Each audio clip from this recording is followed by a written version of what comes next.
കർക്കിടക മാസത്തിൽ നമ്മൾ ദേഹരക്ഷയ്ക്കായി കഴിക്കുന്നതാണ് മരുന്നുണ്ട. അതുപോലെ നമ്മൾ ഔഷധ കഞ്ഞികളും ഉലുവക്കഞ്ഞികളും ഒക്കെ കഴിക്കാറുണ്ട്. നമ്മൾ പ്രത്യേകിച്ചിട്ട് കുട്ടികൾക്കും ഒക്കെ കൊടുക്കാറുണ്ട്. അതുപോലെ തന്നെ ഇതും കുട്ടികൾക്ക് കൊടുക്കാം. ഇതിൽ നമ്മൾ പ്രധാന ചേരുവയായ ചതൂപ്പ അതുപോലെ തേറ്റാമ്പരം ഒന്നും ചേർക്കുന്നില്ല. അപ്പോൾ തേറ്റാങ്കുരു എന്ന് പറയുന്ന സാധനം നമ്മൾ ഈ തേറ്റാമ്പരം എന്ന് പറയുന്നത്. അപ്പോൾ അതൊക്കെ ചേർത്ത് കഴിഞ്ഞാൽ പെൺകുട്ടികൾക്ക് കൊടുക്കാൻ പാടില്ല എന്ന് പറയാറുണ്ട്. പക്ഷേ അത് രണ്ടും നമ്മളിതിൽ ഒഴിവാക്കിയിട്ടാണ് മരുന്നുണ്ട ഉണ്ടാക്കുന്നത്. കർക്കിടകത്തിൽ ഒരു മാസം നമ്മൾ ആയുർവേദ വിധി പ്രകാരം നമ്മളെ ശരീരത്തിന് വേണ്ടിയിട്ട് ഒരു മാസമെങ്കിലും ഒന്ന് ചിലവാക്കുക. മിനിമം നിങ്ങളൊരു 7 ദിവസമെങ്കിലും ഇതുപോലെ ഔഷധ കഞ്ഞികളോ മരുന്നുണ്ടകളോ ഒക്കെ ഉണ്ടാക്കിയിട്ട് കഴിക്കുക. അപ്പോൾ നമ്മൾ പൊടിമരുന്ന് ഉണ്ടാക്കിയിട്ട് കഴിക്കാറില്ലേ, അതേ രീതിയിൽ തന്നെയാണ് നമ്മൾ ഈ മരുന്നുണ്ട ഉണ്ടാക്കുന്നത്. ഇത് കഴിക്കാൻ നല്ല ടേസ്റ്റാണ്. അപ്പോൾ കുട്ടികൾക്കും നന്നായിട്ട് ഇഷ്ടപ്പെടും.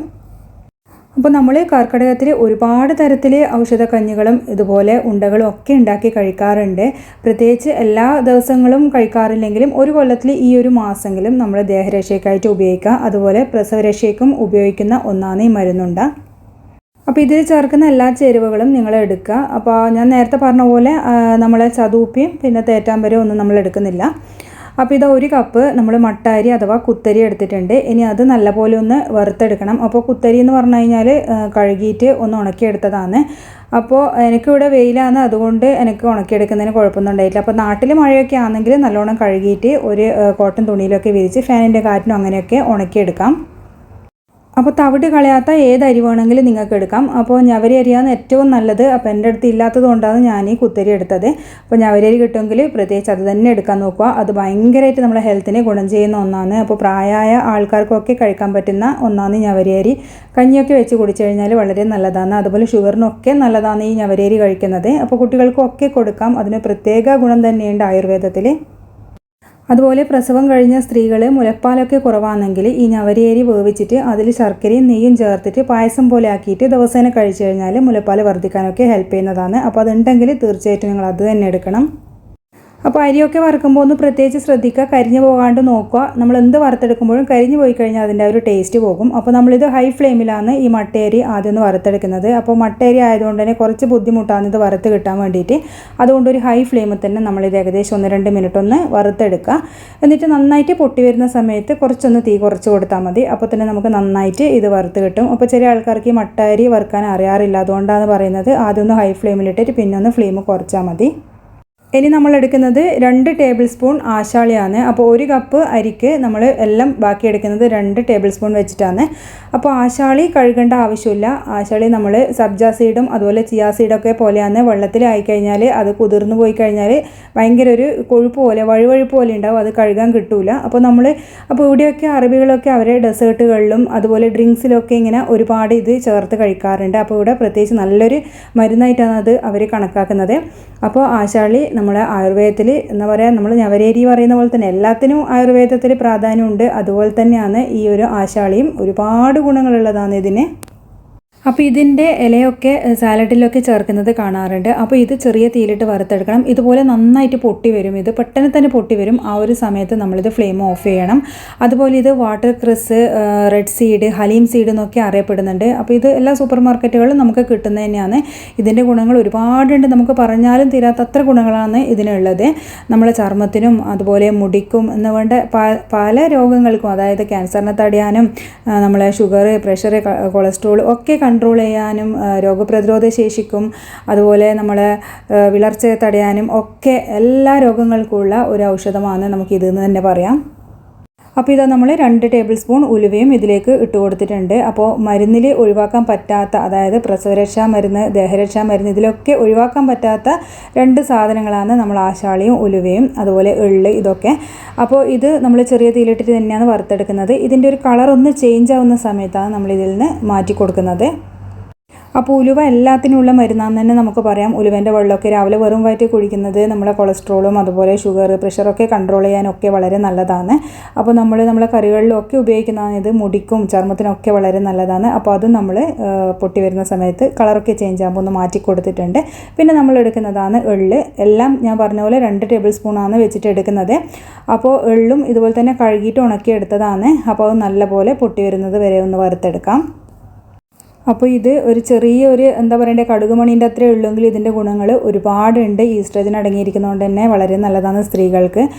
അതുപോലെ തന്നെ ഇത് വിളർച്ചയുള്ള കുട്ടികൾക്കൊക്കെ വളരെയധികം കൊടുക്കാൻ പറ്റുന്ന ഒന്നാണ്. ദിവസേന 1 സ്പൂൺ വീതം കഴിക്കുന്നത് വളരെ നല്ലതാണ്. പിന്നെ നമ്മൾ എടുക്കുന്നത് ജീരകമാണ്. ജീരകവും 2 ടേബിൾ സ്പൂൺ എടുത്തിട്ടുണ്ട്.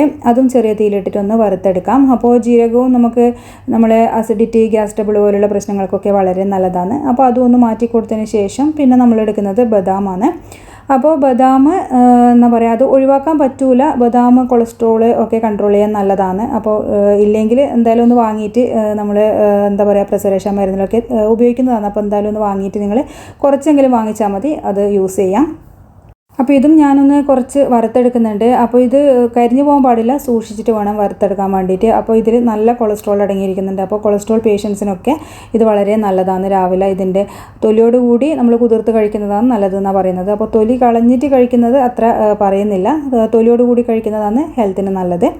ഇനിയിപ്പോൾ അതും പാനിൽ നിന്ന് മാറ്റി കൊടുത്തതിന് ശേഷം പിന്നെ നമുക്ക് തീരെ ഒഴിവാക്കാൻ പറ്റാത്ത വേറൊരു സാധനം കൂടിയുണ്ട്. അതാണ് നമ്മൾ അജ്വൈൻ സീഡ് എന്ന് പറയുന്നത്, അതായത് കാരം സീഡ് എന്നൊക്കെ പറയും. അതായത് നമ്മൾ മലയാളത്തിൽ പറഞ്ഞ് നമ്മൾ അയമോദകം. അപ്പോൾ അതും നമുക്കൊരു 2 ടേബിൾ സ്പൂൺ എടുത്തിട്ട് വറുത്തെടുക്കാം. അപ്പോൾ ഇതൊക്കെ ചെറിയ തീയിലിട്ടിട്ടാണ് ഇതുപോലുള്ള ചെറിയ സാധനങ്ങളൊക്കെ വറുത്തെടുക്കേണ്ടത്. അതുമെല്ലാം ഒന്ന് ഇതുപോലെ ഒന്ന് പൊട്ടി വരും. ആ ഒരു സമയത്ത് നമുക്ക് ഫ്ലെയിം ഒന്ന് കുറച്ചിട്ട് നമുക്ക് മാറ്റാം. അജ്വൈൻ സീഡും എല്ലാം സെയിം ഗുണങ്ങൾ തന്നെയാണ്. പ്രഷർ, ഷുഗർ, കൊളസ്ട്രോൾ ഇതുപോലുള്ള ജീവിതശൈലി രോഗങ്ങൾക്ക് നല്ലതാണ്. അതുപോലെ പീരീഡ്സൊക്കെ നമുക്ക് ലേറ്റ് ആയി കഴിഞ്ഞാൽ ഇതിൻ്റെ വെള്ളമൊക്കെ വെറും വയറ്റിൽ കുടിച്ചു കഴിഞ്ഞാൽ പീരീഡ്സ് നല്ല കറക്റ്റായിട്ട് വരുന്നതെന്ന് പറയുന്നത്. അപ്പോൾ നമ്മളെ അതൊക്കെ വറുത്ത് കഴിഞ്ഞു. ഇനിയിപ്പോൾ ഒരു ചേരുവ കൂടി മാത്രമേ നമുക്ക് വേണ്ടൂ. അപ്പോൾ 1-2 ടേബിൾ സ്പൂൺ നെയ്യ് നമുക്ക് എടുക്കാം. അതിലേക്ക് 1 കപ്പ് തേങ്ങ ചിരവിയത് കൂടി ചേർത്ത് കൊടുക്കാം. അപ്പോൾ അരിയും തേങ്ങയും 1 കപ്പാണ് നമ്മൾ എടുക്കുന്നത്. ബാക്കിയെല്ലാം 2 ടേബിൾ സ്പൂൺ വെച്ചിട്ട് എടുക്കുക. അപ്പോൾ ചെറിയ തീയിലിട്ടിട്ട് ഇതൊന്ന് വറുത്തെടുക്കാം. അപ്പോൾ ഒരുപാട് അങ്ങ് വറുത്തെടുക്കേണ്ട ആവശ്യമൊന്നുമില്ല. അപ്പോൾ നാട്ടിൽ നിന്നുണ്ടാക്കിയ നമ്മളെ ഇതാണ് പശു നെയ്യ്, അതുകൊണ്ട് ഈ ഒരു കളർ കിട്ടുന്നത്. അപ്പോൾ ഞാൻ നല്ലോണം വറുത്തെടുത്തതല്ല, അതുകൊണ്ടായി പറയുന്നത്. നമ്മളിതിൻ്റെ ആ ഒരു തേങ്ങേൻ്റെ ഒരു വാട്ടർ കണ്ടൻറ്റൊക്കെ ഒന്ന് പോകുന്നവരെ മാത്രം നമ്മളൊന്ന് വറുത്തെടുത്താൽ മതി. അപ്പോൾ തേങ്ങ ഇതുപോലെ വറുത്തെടുത്ത് ഉണ്ടായിക്കഴിഞ്ഞാൽ നമ്മൾ ആ ഉണ്ട ഉണ്ടാക്കുന്ന സമയത്ത് പെട്ടെന്ന് അത് മോശമായി പോവുകയും ചെയ്യില്ല. അപ്പോൾ നമ്മൾ നേരത്തെ വറുത്തെടുത്ത ഈ സാധനങ്ങളെല്ലാം നന്നായിട്ട് തണുത്ത് വന്നിട്ടുണ്ട്. അപ്പോൾ തണുത്തതിന് ശേഷം മാത്രമേ നമ്മൾ മിക്സീൻ്റെ ജാറിലിട്ടിട്ട് പൊടിച്ചെടുക്കാൻ പാടുള്ളൂ. അതൊന്ന് പ്രത്യേകിച്ച് ശ്രദ്ധിക്കുക നിങ്ങൾ. അപ്പോൾ എല്ലാം കൂടി നമുക്കൊന്ന് മിക്സ് ചെയ്യാം. നമ്മൾ പെട്ടെന്ന് എല്ലാം കൂടി ഒരുമിച്ച് വറുക്കുന്നില്ല, നമ്മളെല്ലാം സെപ്പറേറ്റ് വറുത്തെടുക്കുന്നത് എന്താണെന്ന് വെച്ച് കഴിഞ്ഞാൽ ഓരോന്നിനും ഓരോ അളവിലാണ് നമ്മൾ ആ ഒരു പാകം ഉള്ളത്. അതുകൊണ്ടാണ് എല്ലാം വേറെ വേറെ വറുത്തെടുക്കുന്നത്. പക്ഷേ പൊടിച്ചെടുക്കുന്നതെല്ലാം ഒരുമിച്ചിട്ട് തന്നെയാണ്. അപ്പോൾ ഞാനിത് 2 ബാച്ചായിട്ടാണ് പൊടിച്ചെടുക്കുന്നത്. എല്ലാം ഒരുമിച്ചിട്ട് പൊടിച്ചെടുക്കണ്ട, 2 ബാച്ചായിട്ട് പൊടിച്ചെടുക്കാം. ഇനി അതൊരു വലിയൊരു പാത്രത്തിലേക്ക് നമുക്കൊന്ന് മാറ്റി കൊടുക്കാം. അപ്പോൾ മരുന്ന് പൊടി നമ്മൾ കർക്കിടകത്തിൽ ഉണ്ടാക്കിയിട്ട് 1 മാസം അങ്ങനെ 1-2 ടേബിൾ സ്പൂൺ വെച്ച് കഴിക്കാറില്ലേ? അപ്പോൾ അതുപോലെ തന്നെയാണ് മരുന്ന് പൊടിയും ഈ ഒരു ഇതിൽ തന്നെയാണ് നമ്മൾ ഉണ്ടാക്കുന്നത്. അപ്പോൾ ഇത് ഉണ്ടാക്കിയിട്ടൊക്കെ കഴിക്കുമ്പോൾ കുട്ടികൾക്കൊക്കെ കൊടുക്കാൻ നല്ല ടേസ്റ്റാണ്. അതുകൊണ്ട് ഇങ്ങനെ ആക്കുന്നതേ ഉള്ളൂ. അപ്പോൾ നമ്മളിനിയിപ്പോൾ ആ തേങ്ങ വറുത്തതും കൂടി മിക്സിൻ്റെ ജാറിലേക്ക് ഇട്ട് കൊടുത്തിട്ടുണ്ട്. അതിലേക്ക് കുറച്ച് ചുക്ക് പൊടിയും അതുപോലെ ഒരു ഫ്ലേവറിന് വേണ്ടിയിട്ടാണ് ഏലക്കപ്പൊടിയും ചേർത്തിട്ട് ഒന്ന് ക്രഷ് ചെയ്തെടുക്കുന്നത് മാത്രമേ ഉള്ളൂ, അരച്ചെടുക്കേണ്ട ആവശ്യമില്ല. അപ്പോൾ അതും കൂടി നമ്മൾ ആ പൊടിയിലേക്കൊന്ന് ചേർത്ത് കൊടുക്കാം. എന്നിട്ട് ഒരു സ്പൂണോ കയ്യിലോ വെച്ചിട്ട് നല്ല പോലെ ഇതെല്ലാം കൂടി ഒന്ന് യോജിപ്പിച്ച് കൊടുക്കാം. അപ്പോൾ നമ്മളിതിൽ ആശാളിയും അതുപോലെ അയമോദകമൊക്കെ ചേർത്തത് കൊണ്ട്, പിന്നെ ഉലുവയുണ്ടല്ലോ കഴിക്കുന്ന സാധനം, ഇത് 3ഉം കയ്പുള്ളതാണ്. അപ്പോൾ അതുകൊണ്ട് ഭയങ്കര കയ്പായിരിക്കും. അപ്പോൾ ആ ഒരു കയ്പൊക്കെ ഒന്ന് ബാലൻസ് ചെയ്യാനും പിന്നെ അത് നമുക്ക് ഉണ്ടയല്ലേ ഉണ്ടാക്കുന്നത്, അതിനും കൂടി വേണ്ടിയിട്ട് നമ്മളിത് ഒരു 2-3 അച്ച് ശർക്കര ഒന്ന് ഉരുക്കിയിട്ട് ഇതിലേക്ക് ഒഴിച്ചു കൊടുക്കുക. അപ്പോൾ ശർക്കരയിൽ കല്ലുമണ്ണൊക്കെ ഉണ്ടാവും, അതുകൊണ്ട് ഉരുക്കിയിട്ട് വേണം നമ്മളിതിലേക്ക് ഒഴിച്ചു കൊടുക്കാൻ. എന്നിട്ട് നല്ല പോലെ ഒരു സ്പൂൺ വെച്ചിട്ട് മിക്സ് ചെയ്ത് കൊടുക്കാം. അതുപോലെ ശർക്കര നല്ല കളറിലുള്ള ശർക്കരയാകുമ്പോൾ നമ്മൾ ഉണ്ടാക്കുന്ന ഏത് സാധനമായാലും നല്ലൊരു കളർ കിട്ടുകയും ചെയ്യും. അപ്പോൾ ഇത് നല്ല ചൂടുണ്ടേനും, അപ്പോൾ അതുകൊണ്ടാണ് സ്പൂൺ വെച്ചിട്ട് മിക്സ് ചെയ്തത്. ഇനിയിപ്പോൾ ചൂട് കുറച്ചൊന്ന് തണുത്ത് കിട്ടിയിട്ടുണ്ട്. അപ്പോൾ ശർക്കര പാനി ഒരു ഇളം ചൂടോടെ വേണം നമുക്ക് ഈ പൊടിയിൽ ചേർത്ത് കൊടുക്കാൻ. അപ്പോൾ ചെറുതായിട്ടൊന്ന് തണുത്ത് കഴിയുമ്പോൾ നമുക്കിനി ഇത് ഉരുളയാക്കിയിട്ട് മാറ്റി വെക്കാം. അപ്പോൾ കയ്യിൽ എണ്ണ അല്ലെങ്കിൽ നമുക്ക് നെയ്യ് തടാം, എന്നിട്ട് വേണം നമുക്ക് ഉണ്ടാക്കിയിട്ട് മാറ്റി വെക്കാൻ വേണ്ടിയിട്ട്. അപ്പോൾ സാധനമൊക്കെ നമ്മൾ അടുത്തുണ്ടെങ്കിൽ പെട്ടെന്ന് വറുത്തെടുക്കാം, വളരെ എളുപ്പത്തിൽ ഉണ്ടാക്കാൻ പറ്റുന്നതാണ്, വലിയ പണിയൊന്നുമില്ലല്ലോ. അപ്പോൾ നമുക്ക് നമ്മൾ ഇഷ്ടത്തിനനുസരിച്ചിട്ടുള്ള ഷേപ്പിലുള്ള ഉണ്ടകളാക്കിയിട്ട് മാറ്റി വെക്കാം. പിന്നെ ഇതങ്ങനെ പെട്ടെന്ന് മോശമാവൊന്നുമില്ല. നമ്മൾ ഇതിൽ തേങ്ങയൊക്കെ കുറച്ചൊന്ന് അതിൻ്റെ ഒരു പച്ച ഇതൊക്കെ മാറുന്നത് വരെ വറുത്തിട്ടാണ് ചേർത്തത്. അപ്പോൾ ഇത് ഇത്രയും നമുക്ക് കിട്ടിയിട്ടുണ്ട്. അപ്പോൾ പിറ്റേന്നത്തേക്ക് ഇത് കുറച്ചൊന്ന് ഹാർഡാകും. അപ്പോൾ ഇപ്പോൾ കഴിക്കാൻ നല്ല ടേസ്റ്റാണ്, നല്ല സോഫ്റ്റാണ്. പിറ്റേന്നത്തേക്ക് കുറച്ച് ഹാർഡാവും. അപ്പോൾ കഴിക്കാൻ നല്ല ടേസ്റ്റാണ്, കുട്ടികൾക്കും കൊടുക്കാം, നേരത്തെ പറഞ്ഞതുപോലെ തന്നെ. അപ്പോൾ എല്ലാവരും ഒന്ന് ഈ ഒരു കർക്കിടക മാസത്തിലെങ്കിലും തയ്യാറാക്കി നോക്കുക. ഒരു മിനിമം 7 ദിവസമെങ്കിലും ഇതുപോലെ കഴിക്കുക. എന്നിട്ട് വേണമെങ്കിൽ നിങ്ങൾക്ക് വേറെ എന്തെങ്കിലും ഔഷധക്കഞ്ഞികളോ ഉലുവക്കഞ്ഞികളോ ഒക്കെ തയ്യാറാക്കാം. അപ്പോൾ ഇന്നത്തെ തിരക്ക് പിടിച്ച ജീവിതത്തിനിടയിൽ ആർക്കും അവനവൻ്റെ ആരോഗ്യം നോക്കാൻ ടൈമില്ല എന്ന് തന്നെ പറയാം. അപ്പോൾ ഈ കർക്കിടകത്തെങ്കിലും ഞാൻ പറഞ്ഞ പോലെ ഒരു മിനിമം ഒരു 7 ദിവസമെങ്കിലും നമ്മൾ ആരോഗ്യം ശ്രദ്ധിക്കുക. അപ്പോൾ വീഡിയോ ഇഷ്ടമായാൽ ലൈക്ക് ചെയ്യാനും ഷെയർ ചെയ്യാനും അതുപോലെ ഉണ്ടാക്കി നോക്കാനും കമൻറ്റ് പറയാനും മറക്കരുത്. ഇനി അടുത്ത വീഡിയോയിൽ നമുക്ക് വേറൊരു ഹെൽത്തി ആയിട്ടുള്ള റെസിപ്പിയുമായിട്ട് കാണാം. താങ്ക്